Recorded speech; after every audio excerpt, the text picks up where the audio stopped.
एडेनबारि independent Baptist गिर्जायाव EM Ranjit बसुमतारिया खिखरसालि बेखेवनानै होयो। चिरां जिल्लानि 14 नं चिरां दुवार समस्तिनि सिङाव थानाय एडेनबारि इन्डिपेन्डेन्ट बेप्टिस्ट गिर्जायाव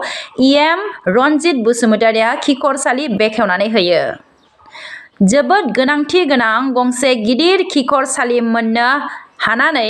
इएम रनजित बसुमतारिखौ साबायखर बावदों लोगोसे उननि समाव आरज गाबग्रा मिरु लुफुंना होनायनि थांखि लानायखौ थाब जाफुंथों होननानै मिजिंथियो होनना खौरांगिरिनो फोरमायो एडेनबारि इन्डिपेन्डेन्ट बेप्टिस्ट गिर्जानि दैदेनगिरि रनजित मुसाहारिया।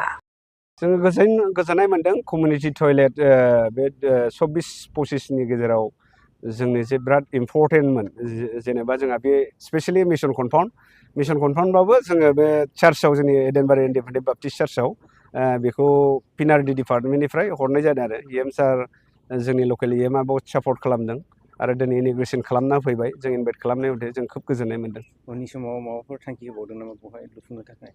थांखि होनाया बेनो मोनसे कमिटमेन्ट होलांदों जे माने प्रेयार सेन्टारनि खोथा लुनायनि जे वार्शिप खृष्टानफ्रा जे वार्शिप खालामनायनि मोनसे प्रेयार सेन्टार स्पेशेलि बेखौ थायो दा बिनि थाखाय माखासे बियो 50 लाखसोनि डिसकास खालामगोन CM BTR जों होननानै गाव खोथा होलांदों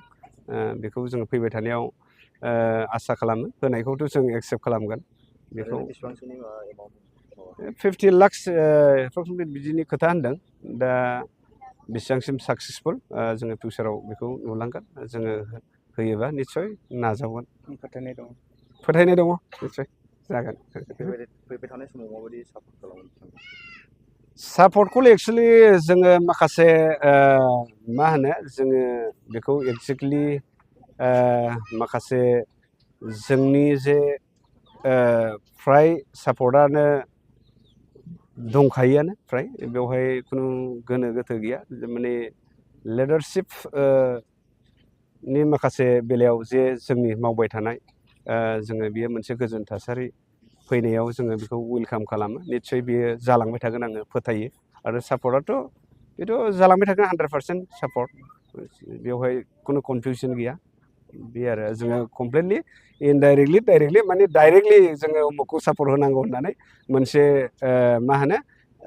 रिलिजियास अर्गेनाइजेसननिफ्राय एसे बुंनो एसे जोंहा